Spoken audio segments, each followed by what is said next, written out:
Dulu ada isu bahwa Mahfud mendukung dekret pembubaran Golkar.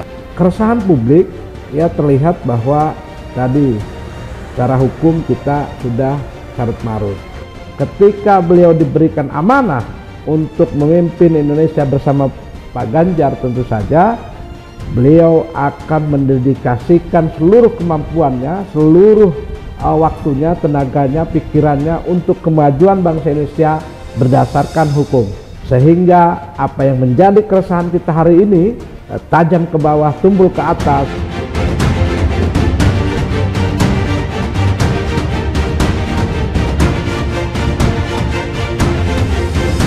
Jumpa lagi di podcast Gerak Gerik di channel Gerak 98. Setiap ada gerakan pasti ada yang bergerik.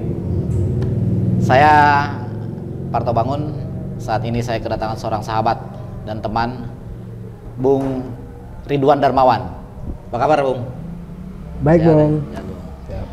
Ridwan Darmawan ini adalah seorang praktisi hukum, seorang lawyer, berikut juga mantan aktivis. Mantan nggak boleh ya, aktivis itu nggak pernah pensiun ya, jadi nggak boleh mantan.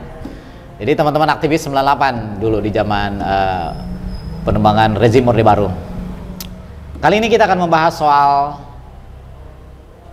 ngegosip nih kita nih, ngegosipin, ngegibah, ngegibah dalam tanda petik. Kita mau bahas soal gibah politik ya. Gibah politik ya. Kita mau bahas soal Mahfud MD.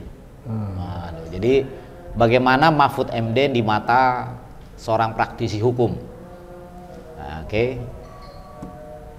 Jadi gini, Bung Ridwan, mungkin yang perlu pertanyaan pertama saja, sederhana.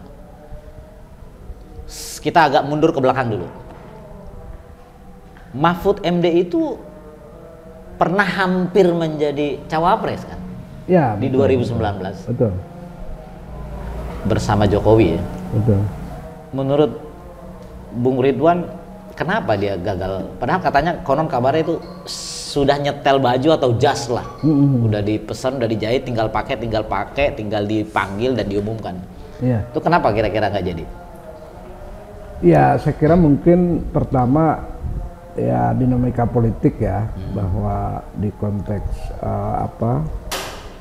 cara politik itu kan kompromi-kompromi ya antara kekuatan-kekuatan, kemudian berkoalisi atau bekerja sama, dan mungkin juga tentu kita harus ingat karakter Pak Mahfud ini kan memang orang yang sangat lurus ya, lurus gitu kan, kemudian teguh pendirian, dan mungkin juga ada kelompok-kelompok atau orang-orang yang tidak suka dengan karakter seperti itu, yang kemungkinan akan menggagalkan katakanlah rencana-rencana yang mereka susun. Mereka ini siapa nih?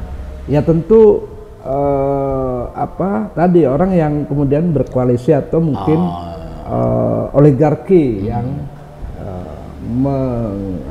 endorse kekuasaan yang kita tahu memang ya itu memang satu realita yang tidak bisa dihilangkan begitu saja kan begitu. Oleh karenanya mungkin ya tadi di samping tentu ada kerikil yang menghalangi Prof Mahfud untuk jadi cawapres waktu itu karena dinamika politik di koalisi itu, tapi juga mungkin ada kekuatan yang lebih dari itu yang tidak ingin Prof Mahfud yang lurus, yang tegas, yang katakanlah tadi teguh pendirian, agar perjalanan rencana yang mereka susun itu tidak berantakan kalau ada Prof Mahfud di posisi yang ya cukup strategis wakil presiden kan begitu. Bung Ridwan, dulu ada isu bahwa Mahfud mendukung dekret pembubaran Golkar. Apakah ini yang membuat Golkar sebagai salah satu koalisi yang mendukung Jokowi pada saat di periode keduanya di 2019 yang kemudian menjadi alasan Jokowi kemudian mungkin menggeser Mahfud? Iya bisa jadi, dan saya kira tadi kan karena keteguhan sikap Prof Mahfud, dan kalau perjalanan kemudian hari ini bagaimana posisi kunci the real presiden sebenarnya ada di posisi Luhut bin Sarpanjaitan yang Luhut adalah juga Golkar. Ya itu saya kira penjelasan saya tadi di awal sangat masuk akal.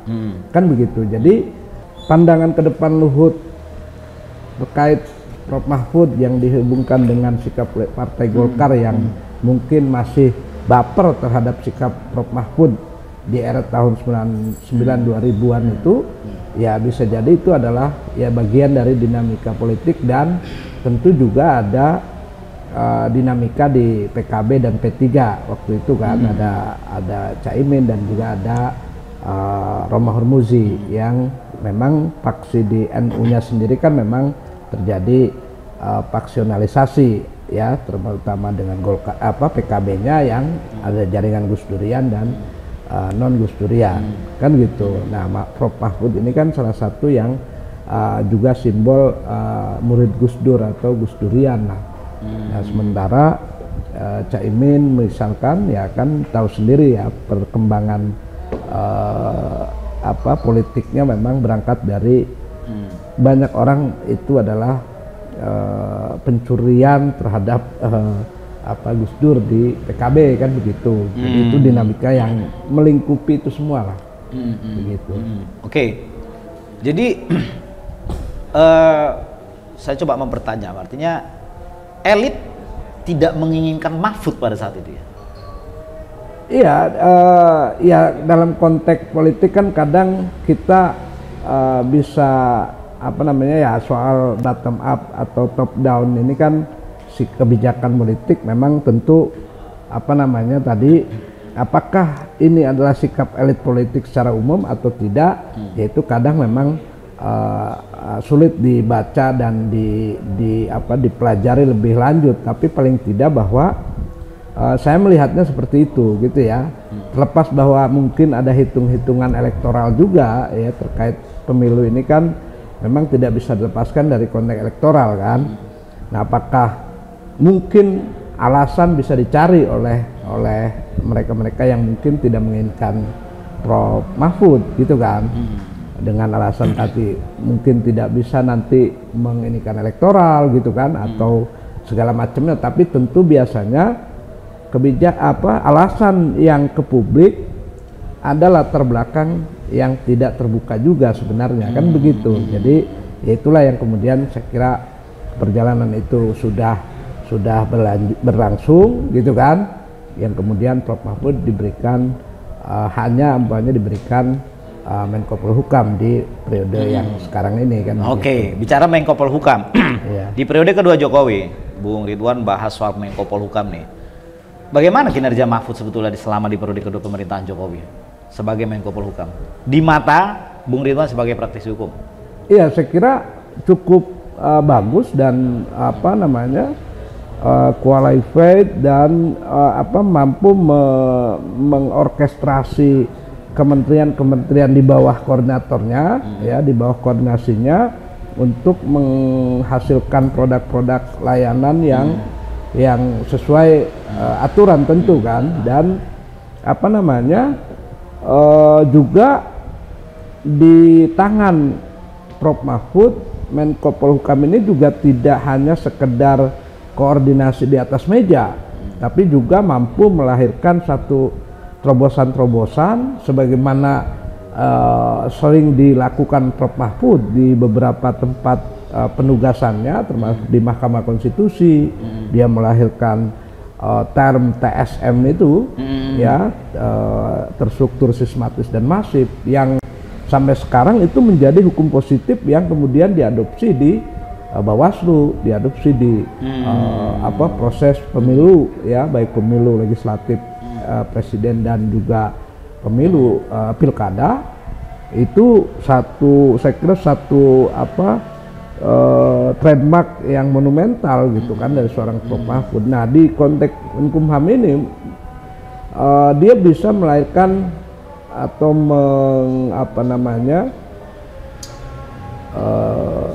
kasus-kasus besar ya, mampu dia orkestrasi, kemudian dia gali, lalu dia carikan bahkan solusinya, termasuk mandeknya proses penanganan BLBI itu di tangan Prof Mahfud berjalan kembali, gitu kan? Hak tagih negara yang sebelumnya itu mandek, ini bisa dilakukan oleh Prof Mahfud.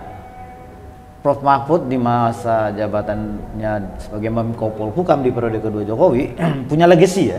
Punya legacy yang sangat bagus gitu kan, dan ini kan salah satu Menko Polhukam sipil ya, yang justru mampu memanfaatkan posisi sebagai Menko Polhukam itu tadi untuk mengorkestrasi pertama kan di bawah koordinasinya ini, kementerian-kementerian bawah koordinasinya, sekaligus juga dia mampu umpamanya kasus Sambo kan gitu.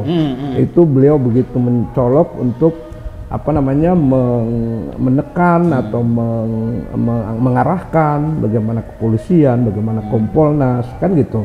Kemudian kasus-kasus ya Kanjuruhan kan, beliau bikin TPF dan lain sebagainya, mesti tentu arahan presiden. Kemudian juga kasus Asabri, kasus yang lain itu bisa gitu dilakukan oleh Kemenko Polhukam. Artinya Prof Mahfud sebetulnya sudah menjawab ke publik keraguan publik tentang supremasi hukum di negeri ini ya, yang dimana katanya tajam ke bawah, tumpul ke atas. Ya. Jadi seorang Sambo pun ya bisa dibidik dan kemudian memang akhirnya masuk kan gitu. Nah, menarik memang Prof Mahfud ini kan sejak saya kuliah dulu ya di Fakultas Hukum 97-98, beliau terkenal dengan teori tentang konfigurasi politik demokratis akan melahirkan produk hukum yang responsif kan gitu. Nah, sementara konfigurasi politik yang otoriter kan gitu dan militeristik, maka akan menghasilkan produk hukum atau kebijakan yang nanti konservatif gitu. Nah, beliau mengejawantahkan teori itu di dalam konteks misalkan ketika situasi demokrasi dan konfigurasi politiknya yang ada seperti itu yang beliau duduki sekarang Menko Polhukam, tapi paling tidak beliau menunjukkan bahwa dengan tentu berdasar pada ketentuan hukum, undang-undang dasar dan lain sebagainya, beliau melakukan setidaknya apa yang bisa dilakukan itu dengan keluaran atau produk legislasi atau produk-produk penegakan hukum yang responsif tadi, kan gitu. Nah, tinggal kemudian beliau juga harus membuktikan nanti ketika beliau terpilih tentu bagaimana di posisi yang cukup lebih di atas Menko Polhukam kan, Wapres gitu kan. Dan itu tantangan bagi kita semua, khususnya orang hukum, saya misalkan, karena dalam konteks hukum ini kan politik dan hukum itu hampir tidak bisa dipisahkan kan gitu. Perjalanan sebuah bangsa, sebuah negara tidak lepas dari produk hukum kan gitu. Nah, produk hukum itu akan dilahirkan oleh satu konfigurasi politik yang tadi apakah demokratis atau otoritarianisme atau militeristik kan gitu, dan itu akan mempengaruhi kebijakannya apa modelnya gitu. Nah, memang ada anomali tentu kan gitu di konteks sekarang kita yang dibilang demokrasi, walaupun sudah ada yang bilang suara-suara demokrasi ala kerajaan dan lain sebagainya kan, karena ada insiden yang memilukan secara konstitusi. Kemudian perjalanan sekarang bagaimana aturan hukum itu begitu banyak sebenarnya, dan artinya tadi sebenarnya bisa dalam konteks itu ada 3 kategori kan, bagaimana penyusunannya hukum itu, bagaimana substansi hukum itu, dan bagaimana penegakannya. Nah, ini ada 3 kategori yang disebut bisa kita bilang ini budaya hukum kan gitu. Nah, inilah yang kemudian memang dari segi pembuatannya kan tadi proses pembuatannya, misalkan di beberapa ada masalah ya soal misalkan omnibus law, kemudian dalam substansinya juga bermasalah, dan kemudian di penegakannya. Nah, ini yang memang kadang orang awam sulit membedakan mana sih sebenarnya yang menjadi problem, apakah di penegakannya atau di substansi hukumnya atau di segi pembuatannya. Itulah yang mungkin nanti Prof Mahfud akan concern di sana. Sebelum jauh ke situ, kita kembali dulu ke soal Prof Mahfud. Tadi legasinya sudah. Nah kemudian hari ini Prof Mahfud pada akhirnya setelah tertunda menjadi cawapres di 2019, hari ini di tahun politik 2024, beliau kemudian akhirnya menjadi cawapres bersama Ganjar. Betul. Ini sebenarnya apa nih? Keinginan publik, pilihan dari partai, atau mungkin lebih fokus khusus apakah ini pilihan dari Ketua Umum PDI Perjuangan Ibu Mega, atau ini akumulasi dari keseluruhan ketertundaan lalu kemudian memang desakan publik atau impian publik atau memang kepentingan PDI Perjuangan? Karena kalau tadi kaitannya ke tertundanya di 2019 kemudian muncul hari ini, apakah ini juga nanti yang menjadi alasan kenapa kecil koalisi pendukung Ganjar Mahfud? Karena kemarin di 2019 tidak diinginkan, kira-kira gitu ya. Bagaimana Bung Rita menjawab? Saya kira itulah fungsi partai politik, ya. Salah satu fungsi adalah untuk rekrutmen kepemimpinan politik yang berdasarkan tentu pada penyaringan dari aspirasi-aspirasi yang timbul di masyarakat, lalu kemudian tentu kegelisahan, ya, kemudian kepentingan-kepentingan yang menjadi kegelisahan masyarakat secara umum, itulah yang ditangkap oleh partai politik, khususnya oleh Ketua Umum PDI Perjuangan Ibu Megawati Soekarno Putri bersama dengan tentu partai koalisi yang atau kerjasama politik yang dibangun di periode sekarang ini untuk menghadapi Pilpres 2024. Jadi keresahan publik ya terlihat bahwa tadi secara hukum kita sudah carut marut, bahkan skor menurut Pak Ganjar pasca di putusan MK 90 itu penegakan hukum kita atau dari segi hukum kita ada di skor 5 gitu kan, dan itu memang sangat menyedihkan gitu kan, dan masyarakat memang masih dihadapkan pada tadi soal isu ketidakadilan, ya, hukum tumpul ke bawah, tumpul ke atas, tajam ke bawah gitu kan. Kemudian terjadi kriminalisasi yang sangat banyak yang tidak berdasar dan lain sebagainya. Lalu menguat kembali soal pejabat publik yang sudah tidak mengindahkan lagi etika publik, ya kan, etika bernegara, etika bergaul dan lain sebagainya.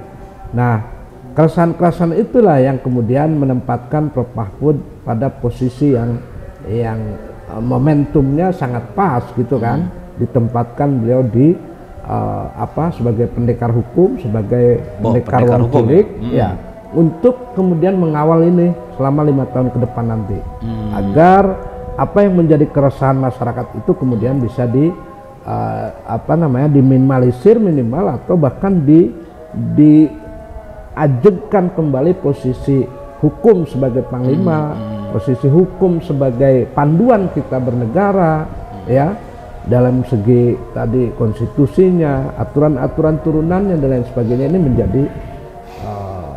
menjadi pada posisi yang termasuk nanti pada tadi 3 segmen tadi, pembentukan, kemudian substansi hukumnya, dan kemudian penegakan hukumnya. Ini yang harus tentu menjadi amanat untuk Pak Mahfud, mengapa beliau ditempatkan di posisi yang sekarang menjadi cawapres setelah 5 tahun ini.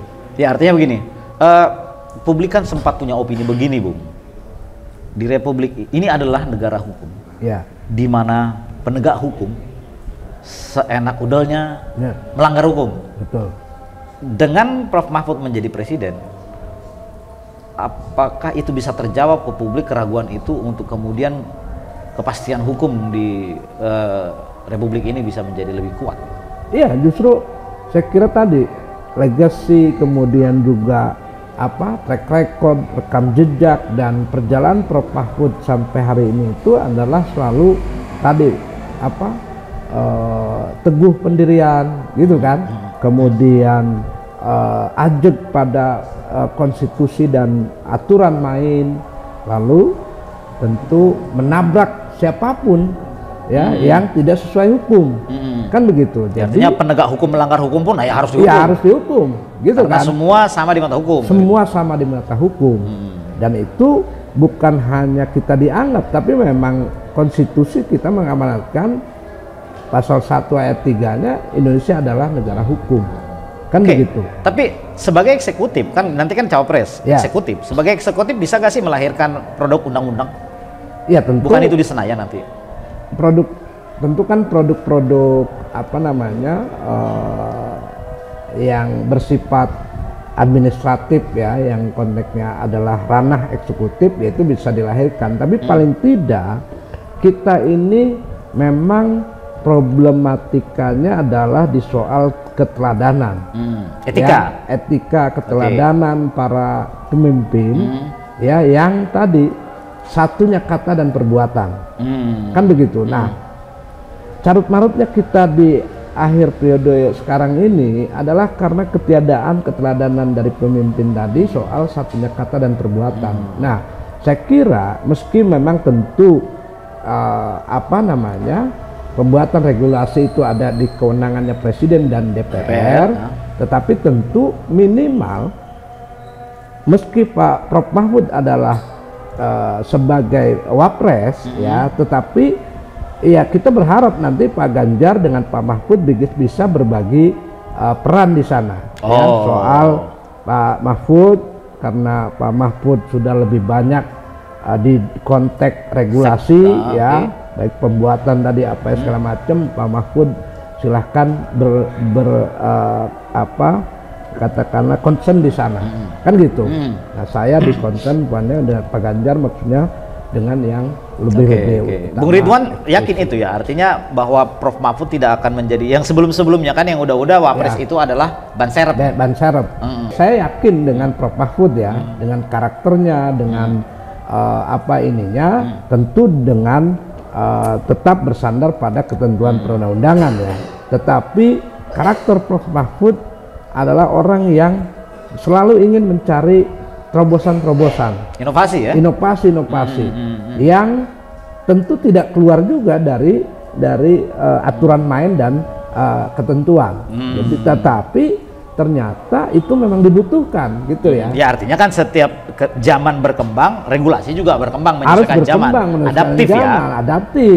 Dan tentu lebih jauh lagi adalah soal keadilan itu, keadilan yang substantif. Nah, ini selalu dalam perdebatan orang hukum kan selalu itu, antara kepastian hukum dengan keadilan substantif tadi. Jadi apakah yang didahulukan itu kepastian hukum atau keadilan substantif? Nah, di konteks banyak soal tadi TSM Prof Mahfud di MK waktu itu, beliau menjawantahkan tentang konsep keadilan substantif tadi. Karena kalau berbicara soal kepastian hukum, sebenarnya apa yang sudah dilakukan di bawah ya, di Panwas, di Bawaslu, kemudian di KPU-nya dan lain sebagainya, itu kan semua sudah dilakukan proses-proses penyelesaian. Pokoknya kalau administratif dilaporkan ke Panwas, sudah di ini udah clear, nggak ada masalah dan lain sebagainya. Tetapi ketika itu dibawa ke MK oleh Prof Mahfud, dibilang bahwa betul secara substansi dan secara prosedural sudah dilakukan proses mungkin komplain dan lain sebagainya. Tetapi jauh lebih dari itu adalah ini tidak menyentuh keadilan secara substantif tadi. Makanya kemudian orang yang sudah dinyatakan menang dinyatakan dibatalkan kemenangannya karena akibat dari terkait sebagai wapres kemudian nanti andai kan yakin menang ya. Saya yakin. Yakin Mahfud menang. Jadi nanti kita bicara ekspektasi soal menang, kita bicara ekspektasi dan harapan ke depan. Tapi saya mau tanya begini, seberapa besar kekuatan Mahfud atau kepercayaan dirian, keberanian untuk kemudian nanti bisa mengintervensi lembaga yudikatif. Intervensi maksudnya bukan negatif ya, mengintervensi itu mungkin katakanlah untuk memperkuat lembaga yudikatif dalam hal penegakan hukum gitu. Seberapa besar? Saya kira tadi karena faktor keteladanan tadi ya, ya hampir di semua lingkup kita, kalau ketuanya atau kepalanya bersih, maka insya Allah ke bawahnya juga bersih. Oh, artinya kalau sapunya bersih, maka ruangannya bisa bersih. Kan begitu. Artinya sapu kotor nggak bisa bersihin hal-hal yang kotor, bisa hal-hal yang kotor. Nah, proses ini yang saya kira keyakinan saya terhadap Prof Mahfud yang orang bersih, orang lurus, tegas gitu. Ini akan mampu menularkan virus-virus kebaikan ke semua lini gitu kan, ke semua instansi, ke semua bahkan secara trias politika, eksekutif, yudikatif, legislatif ini akan bisa mengikuti ritmenya gitu kan, sehingga ya tentu tidak mungkin tidak bisa kemudian langsung seperti hanya kita membalikkan telapak tangan, tapi paling tidak keyakinan saya dengan rekam jejak, dengan ketegasan Prof Mahfud dan keteladanan pemimpin itu saya kira bisa banyak hal yang bisa dilakukan ke depan, termasuk ya tadi kejumudan kita sebagai sebuah bangsa, kemudian kegelisahan masyarakat atas ketidakpastian hukum dan juga ketidakadilan yang seperti tadi tumpul tumpul ke atas, tajam ke bawah ini ya akibat tidak adanya keteladanan artinya kepemimpinan. Mahfud dipastikan bersih ya? Saya tidak pernah persoalan kasus hukum, tidak pernah persoalan katakanlah cacat etika dalam hal apapun gitu loh. Tedeng aling-aling ya? Nggak ada lurus ya? Lurus. Siapapun dihajar ya? Siapapun dihajar. Oke. Dan ini kita butuhkan di saat ini. Gitu. Itu kan terkait tadi bagaimana kekuatan Mahfud sebagai wapres kemudian bagaimana nanti memperkuat lembaga yudikatif. Termasuk mungkin begini, ini kasus yang paling masih banyak terjadi di Republik ini adalah kasus korupsi, Bung. Dimana harapan ekspektasi publik adalah ini kan udah kayak budaya nih kita korupsi, ya kan? Banyak sekali pelaku korupsi dari bahkan politisi, partai, profesional pun yang menjabat tetap melakukan korupsi. Nah, seberapa yakin Bung Ridwan hadirnya Prof Mahfud menjadi wapres kemudian bisa memitigasi atau meminimalisir kasus korupsi, atau bagaimana kemudian bisa memperkuat lembaga KPK? Ya, itu kan sudah menjadi tagline dan juga satu tujuan program atau visi misi dari Ganjar Mahfud ya, memperkuat kembali KPK, kemudian digitalisasi birokrasi. Nah, ini saya kira pengalaman Ganjar di Jawa Tengah ya, lapor gub dan lain sebagainya. Kemudian juga secara aturan tadi, secara substansi aturan sudah ada yang mengamanatkan bahwa kita harus di semua lini ada digitalisasi. Ini kan dengan perkembangan zaman kan, menyesuaikan. Nah, tetapi lagi-lagi tadi perjalanannya itu akan sangat ditentukan oleh orangnya, ya kan? Terutama lagi adalah kepemimpinannya tadi.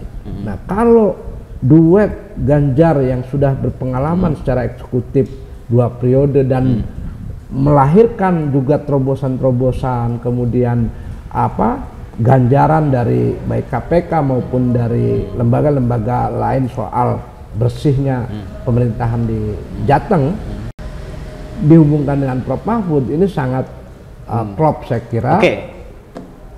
Klop. Maksudnya yakin ya bahwa Mahfud akan juga netral. Karena begini. Konon yang dilihat oleh publik, tontonan publik adalah siapa penguasa, KPK akan lemah kepada penguasa. Ya. Nah, ini yang saya kira mungkin kalau mungkin dari 100% kasus katakanlah itu akan netral dengan penguasa, mungkin itu agak sulit kan gitu. Tetapi paling tidak tidak terkesan bahwa KPK menjadi alat kekuasaan saja itu sudah bagus. Artinya siapapun yang tadi yang melakukan korupsi ya harus ditangkap, harus dihukum, harus diproses, kan gitu. Nah, kecenderungannya kan memang akhirnya perjalanan baik dari mulai Pak SBY sampai juga Pak Jokowi sekarang ada kesan begitu kan? Ya, bahwa KPK bahkan menjadi alat politik. Alat politik. Kepentingan pemerintah, kepentingan penguasa. Gitu kan? Padahal KPK ini adalah alat negara dalam konteks semua kekuatan bertumpu pada KPK untuk mencegah, mengurangi kan gitu korupsi dan kemudian bahkan menindak pelaku korupsi. Nah, ini yang kemudian kita berharap ke Prof. Mahfud dan Pak Ganjar mengembalikan posisi itu, mengembalikan kepercayaan rakyat, KPK yang kuat, KPK yang independen, KPK yang betul-betul menjalankan tugas dan fungsinya sesuai ketentuan undang-undang. Dia akan menjerat siapapun yang korup, kan gitu. Jadi yang kuat kan di kasus hukum isu korupsi, kemudian soal isu bahwa kepastian hukum menjadi dasar yang paling kuat untuk menjamin kepercayaan publik dan internasional soal investasi. Bagaimana ini? Iya, itu juga bagian dari saya kira keteguhan yang harus keteguhan sikap antara perbuatan dan kata itu harus seia, kan gitu. Nah, ini banyak sekali saya dari katakanlah dulu sempat aktif di buruh, aktif di NGO, ya masalah hukum, penelitian dan lain sebagainya. Ini seringkali apa yang menjadi hasil penelitian di katakanlah sisi investasi misalkan ya, konteksnya tadi apa saja sih penghambat investasi misalkan ya, tadi salah satunya korupsi, salah satunya soal pungli. Ya, iya, gitu. Termasuk sama ini berbelit-belitnya birokrasi. Nah, birokrasi, izin dan lain sebagainya. Nah, ini kadang justru keluaran kebijakannya yang ada adalah upah murah. Nah, ini kan tidak sesuai antara kajian yang melahirkan bahwa ini loh penghambat nomor 1, 2, 3. Buruhnya ada di posisi 10 katakanlah. Tapi yang diambil solusi sebagai kebijakan buruh murah, upah murah. Upah murah ya. Artinya sebenarnya gini ya, jika kepastian ini coba kita sistematika. Ya. Jika kepastian hukum kuat, lalu kemudian birokrasi tidak berbelit-belit atau efisien, lalu kemudian tidak banyak pungli. Ya. Pengurusan proses investasi ini lancar. Kemudian mungkin akhirnya membuat isi investor bisa mempertimbangkan kemudian untuk soal kenaikan buruh bisa barangkali karena semua dia sudah terhindar dari pungli-pungli dalam rampokan kan itu. Betul.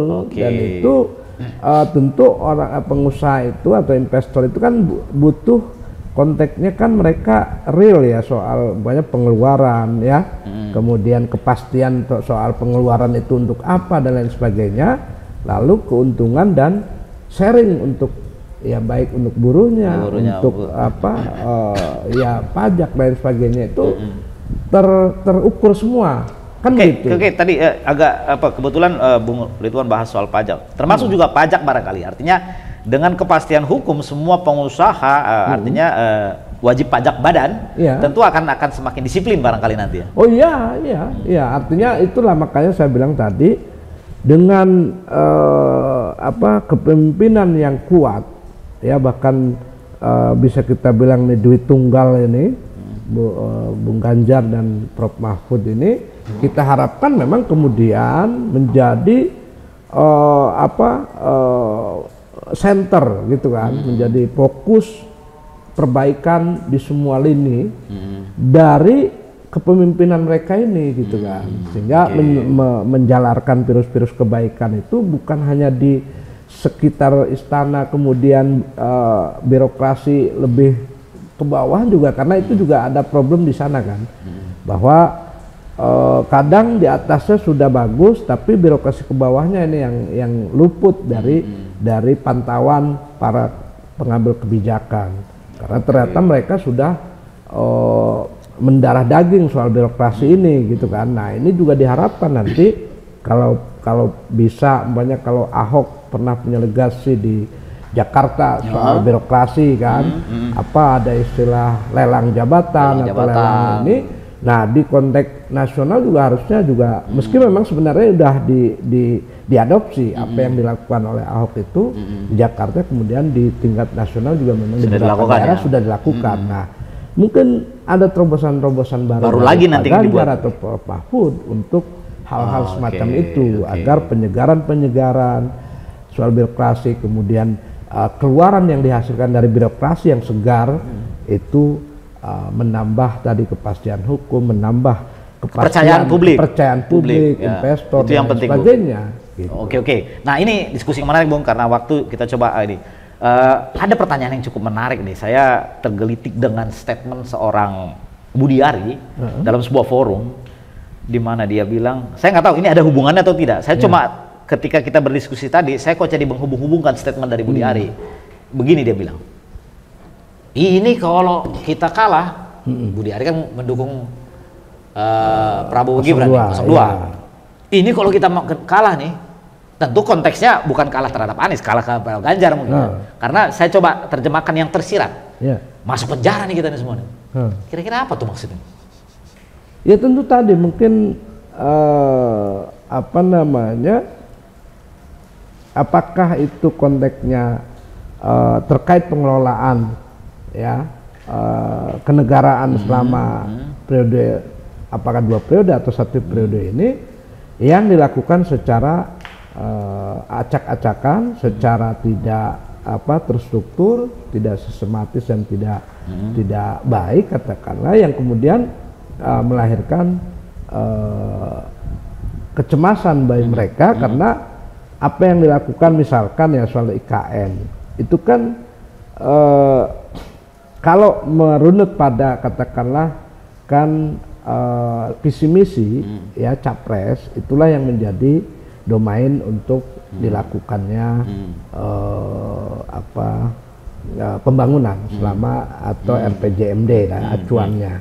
Tetapi di visi misi waktu Jokowi periode kedua sebenarnya nggak ada ini IKN. Tapi begitu Jokowi dilantik dan pada saat pasca pelantikan dan juga di rapat di DPR MPR dia mengatakan kita harus bangun IKN, dan itu kemudian tiba-tiba menjadi program prioritas, super prioritas. Nah ini yang kemudian kan harusnya kalau mengacu pada itu saja itu sudah nggak benar gitu loh, ya kan, makanya ide Ibu Mega gitu kan, PDI Perjuangan adanya kembali seperti halnya garis besar haluan negara itu dengan tentu konteks kekiniannya sempat diajukan kan untuk direvisi Undang-Undang Dasar, ada garis besar haluan negara agar pembangunan kita ini berjalan sesuai dengan rel yang sudah ditentukan oleh keputusan politik tertinggi kan gitu. Oke, saya tangkap. Artinya tadi terlalu agak bias sih sebetulnya. Pertanyaan Budi Ari menyatakan kita bakal masuk penjara nih semua nih. Berarti ada sebetulnya ketidakberesan atau pelanggaran hukum yang sebenarnya terjadi yang jika Mahfud menjadi wapres atau Ganjar Mahfud jadi menjadi presiden atau penguasa Republik ini bisa dikorek tuh semua. Ada mungkin ada kasus hukum yang dilanggar oleh penguasa sebelumnya. Iya, saya kira banyak itu kan dugaan-dugaan yang selama ini muncul ya, terlepas itu dari oposisi yang sudah lama bermain dan lain sebagainya, tapi dari segi tadi misalkan ya, kalau bergabungnya partai-partai politik yang sekarang mendukung 02 kan nggak dipungkiri itu adalah soal sandra menyandra, kasus-kasus hukum itu. Artinya terlepas bahwa dalam konteks soal masuk penjara ini apakah di konteks kekuasaan mereka yang secara rame-rame itu ya kan melahirkan satu kebijakan yang salah atau bagaimana, tetapi bahwa dalam perjalanan itu masing-masing person dari partai-partai itu juga ada problem ya di banyak Erlangga di kasus minyak goreng, sawit dan lain sebagainya.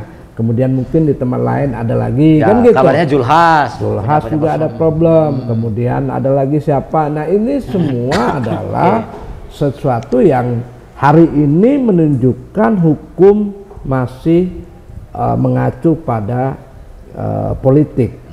Ya, jadi hari ini kekuasaan menjadi panglima dan itu tentu menyalahi konstitusi kita karena menurut konstitusi kita pasal 1 ayat 3 negara Indonesia adalah negara hukum yang dipandang bahwa harusnya hukum adalah panglima, bukan politik sebagai panglima.